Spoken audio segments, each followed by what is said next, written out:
Bisan pabiling wa pa madesisyon ni ang hingpit ka postponement sa sangguniang kabataan ug barangay election sa lalawigan sa Negros Oriental sa maabot Oktubre 30. Di ra maapektuhan ang preparasyon sa Komisyon ng Eleksyon kon COMELEC sa Region 7 kalabot sa umaabot nga piniliay. Kini gumikan kay wa man mohunong ang COMELEC 7 sa ilang preparasyon sa umaabot nga piniliay. Matod sa Officer in Charge o IC Regional Director sa COMELEC 7 nga si Attorney Lionel Marco Castellano nga bisan kon sa katapusan sa Setyembre o sa unang semana sa Oktubre una pa modesisyon ang COMELEC Inbank sa kauluhan kalabot sa pagpuspon sa piniliay dito sa lalawigan sa Negros Oriental. Andam na gyapon sila kalabot niini kun ugaling mapuspon gayud kini. Mas labaw na usab sila ka preparado sa umaabot nga piniliay ni adtong miaging semana. Usa ka public hearing ang gipahigayon sa lalawigan sa Negros Oriental uban ang COMELEC, kapulisan, militar o katawhan aron tukion ang mga kabalaka kalabot sa pagpahigayon sa BSKA sa lalawigan. Ang tanang impormasyon nga natuki atol sa public hearing gigatakdang tun-an pa og maayo sa COMELEC Inbank. Una o pakanaog og desisyon sumala ni Castellano. Dugang ni Castellano nga karong buwana magsugod na og abot ang mga eleksyon paraphernalia isip kabahin sa ilang padayong pagpreparar sa umabot nga piniliay. Sa higayon nga mahuman usab ang filing of Certificate of Candidacy kon COC.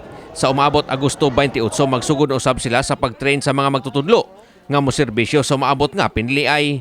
Wala pa kay may worries na ang amo ra gyud is pabuto na mo ang filing para finally maka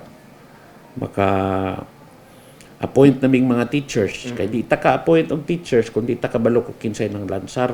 Okay. Kay dili man nato i-appeal sa electoral boards katong na yung mga parente ng lansar.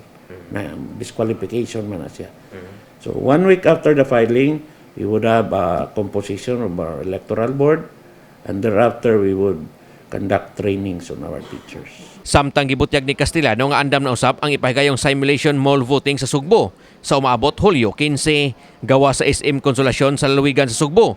Posibleng upahigayon usab og simulation mall voting sa Dakbayan sa Sugbo nga ipahigayon sa may Robinsons Galleria. Gilihok pahinuon sa pagkaron ang mga rekisitos alang sa mall voting sa Dakbayan Sugbo sumala ni Castellano. Pasabot ni Castellano nga ang katuyuan gyud sa maong kalihukan mo ang pag-obserbar kung kaya ba o baka makaayo ba ang pagpahigayon sa mall voting dinhi sa Sugbo. Target sa mall voting mo ang maabot sa 5,000 ka mga butante. Para testingan nato nga makita nato bitaw ka ng time and motion study. Okay. Kay atong kuanon og unsa orasa gyud kinahanglan makasugod, unsa orasa kinahanglan mahuman.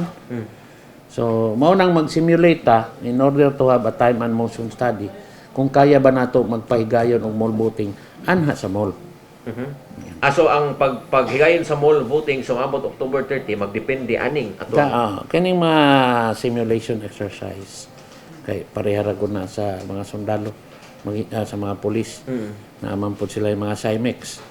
The same thing, the COMELEC will have it just to determine time and motion kung pila ka oras ang kinahanglan para mahumanta og kanang pagpabutar or nilbata mo sayo paabli o pwede ba mall voting hours ra maybe ana di ba.